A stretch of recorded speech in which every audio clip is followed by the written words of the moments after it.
Baik, rekan-rekan sekalian, dari penjelasan Puslapor Polri, secara singkatnya bisa kami tekankan sekali lagi bahwa hasil olah TKP yang dibantu oleh laboratorium forensik tidak ditemukan jejak-jejak ataupun DNA di luar daripada 4 jenazah yang ada di rumah tersebut. Kemudian juga hasil pemeriksaan tim Polda Metro Jaya bersama Puslapor bahwa kunci-kunci setelah kita teliti bahwa rumah tersebut terkunci dari dalam. Termasuk di ruangan depan yang berisi jenazah Nyonya Reni dan Dian, itu juga terkunci dari dalam. Jadi kesimpulannya bahwa tidak ada pihak luar yang masuk ke dalam rumah tersebut. Dan rekan-rekan bisa melihat adanya kerjasama keeditikan nanti antara kedokteran forensik dan laboratorium forensik. Kemudian rekan-rekan sekalian, dari penjelasan Ibu Reni tadi, psikologi forensik, ada hal-hal yang kita temukan di TKP, sebagaimana kami pernah menjelaskan, adanya buku-buku lintas agama. Kemudian kita temukan adanya buli-buli ataupun kelentingan yang diduga merupakan bagian daripada ritual-ritual tertentu. Kemudian hasil pemeriksaan kami juga dari keluarga terdekat klarifikasi menyatakan bahwa pada suatu momen tertentu keluarga terdekat akan datang dilarang.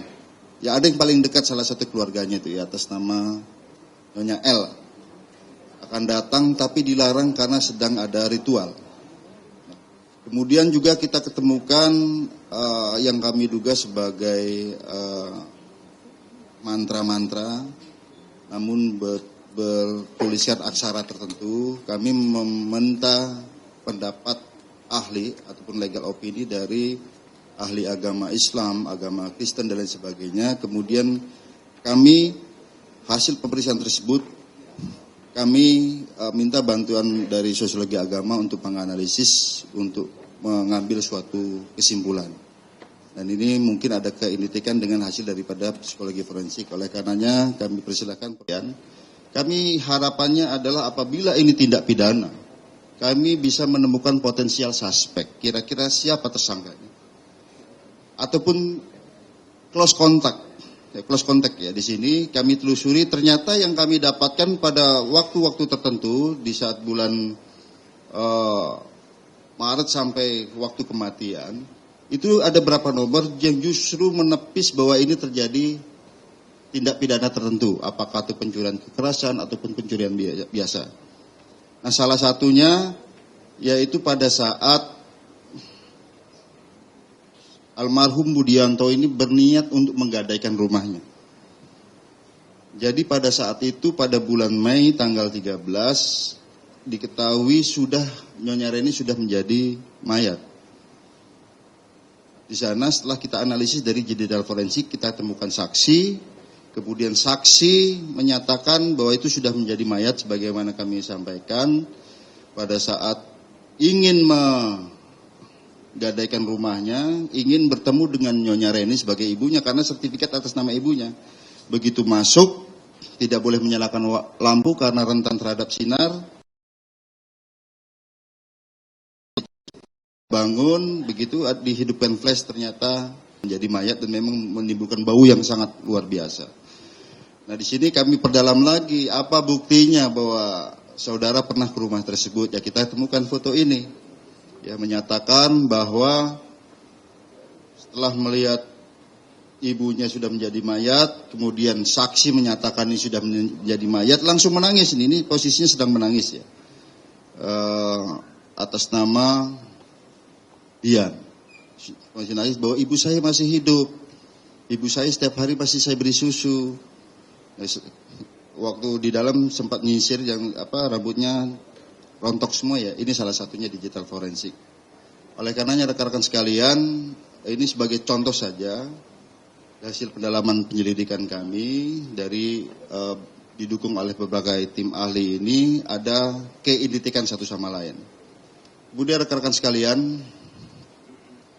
dari penjelasan dari tim ahli kami yang mendampingi kami di sini sebagai wujud daripada interkolaborasi profesi, kesimpulan akhir daripada penyelidikan kami ini, apakah di sini ada peristiwa pidana, ada delik, ada perbuatan-perbuatan melawan hukum. Hasil penyelidikan dan pemeriksaan baik dari laboratorium forensik yang tadi sudah dijelaskan, kedokteran forensik, apsifor maupun melibatkan berbagai ahli dalam kasus Kalideres ini, tidak ditemukan adanya peristiwa pidana yang menyebabkan kematian 4 orang di TKP tersebut.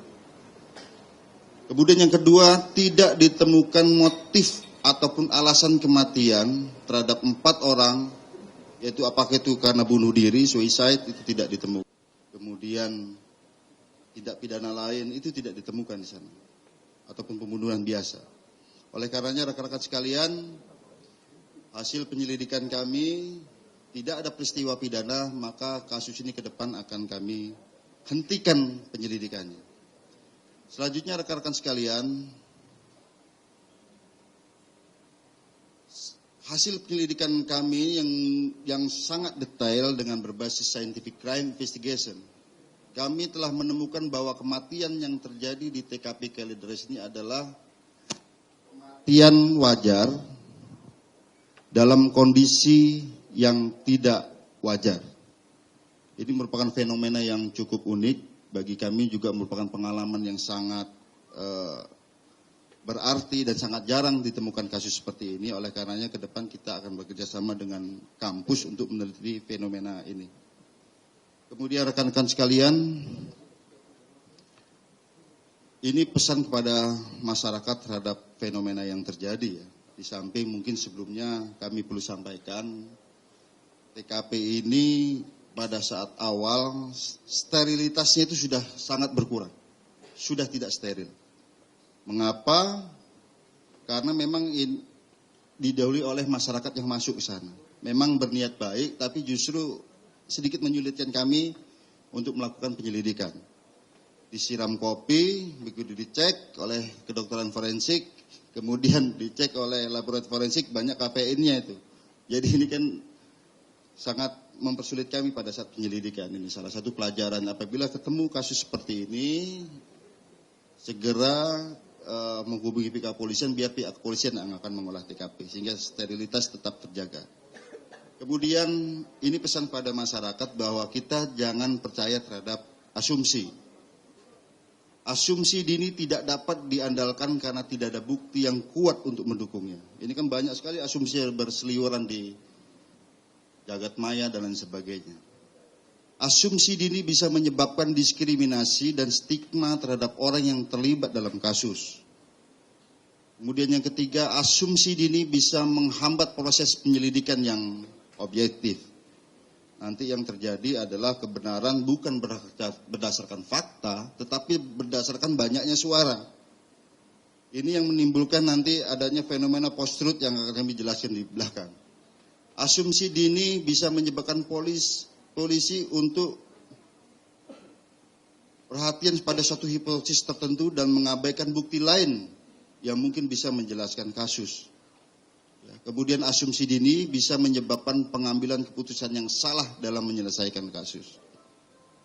Dan di era digital ini, revolusi 4.0, ya, di mana masyarakat sebagian besar ini sudah sangat familiar dengan menggunakan media sosial, internet dan sebagainya. Sering kita mendengar istilah post-truth. Post-truth merujuk pada situasi di mana fakta dan opini bercampur dan sulit dibedakan. Hal ini dapat menimbulkan kesalahpahaman dan kerancuan di kalangan masyarakat. Oleh karena itu penting bagi kita semua untuk membedakan antara fakta dan opini. Dan mempercayai informasi yang terpercaya dari sumber yang tepat. Ya, jadi kemarin seperti pernyataan bahwa ini diakibatkan kelaparan, menimbulkan friksi-friksi tertentu ini. Padahal dari kami yang melakukan penyelidikan belum menyimpulkan, mengambil keputusan dan lain sebagainya. Dengan post-truth, fakta yang ada, dengan apa yang beredar di masyarakat itu bisa terjadi deviasi. Jadi sekali lagi mungkin yang terjadi adalah kebenaran bukan berdasarkan fakta, tetapi berdasarkan banyaknya suara. Sepakat terjadi ini, itu yang terjadi. Padahal faktanya tidak seperti itu. Jadi secara preemptif ini yang perlu kami sampaikan pada masyarakat tentang pesan-pesan dari kami khususnya dan juga tim yang ada di sini terhadap fenomena-fenomena yang akan terjadi ke depan. Rekan-rekan sekalian, selanjutnya kami serahkan pada pembawa acara, kami persilakan.